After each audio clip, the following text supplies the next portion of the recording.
भाजपा के भीतर लोकसभा चुनाव के नतीजों को लेकर मंथन चल रहा है। इसी कड़ी में भाजपा अध्यक्ष जेपी नड्डा और केंद्रीय गृह मंत्री अमित शाह ने पार्टी मुख्यालय में महाराष्ट्र और झारखंड भाजपा कोर कमेटी के साथ बैठक की, जिसमें दोनों राज्यों में पार्टी के प्रदर्शन पर चर्चा की गई। लोकसभा चुनाव 2024 के नतीजों को लेकर भाजपा के अंदर विचार विमर्श शुरू हो गया है। मंगलवार को नई दिल्ली स्थित भाजपा मुख्यालय में महाराष्ट्र और झारखंड की कोर ग्रुप की बैठक हुई। महाराष्ट्र भाजपा कोर कमेटी की बैठक में आगामी विधानसभा चुनाव को लेकर चर्चा हुई। बैठक में भाजपा के राष्ट्रीय अध्यक्ष जेपी नड्डा, गृह मंत्री अमित शाह, शिव प्रकाश, अश्विनी वैष्णव और पीयूष गोयल समेत महाराष्ट्र भाजपा की कोर कमेटी के सदस्यों शामिल हुए।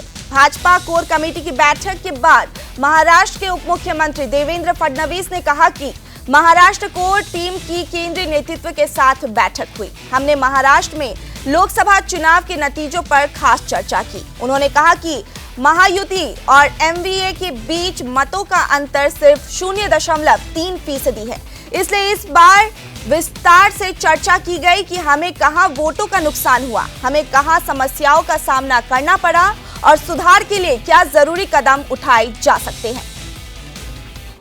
आज महाराष्ट्र की कोर टीम केंद्रीय नेतृत्व के साथ बैठी थी। इस बैठक में हम लोगों ने विशेष रूप से महाराष्ट्र का जो परिणाम आया इस पर विस्तार से चर्चा की। महाराष्ट्र में जैसा आप जानते हैं कि केवल 0.3% से महायुति और एमवीए में अंतर है, तो कहाँ वोट मिले, कहाँ नहीं मिले,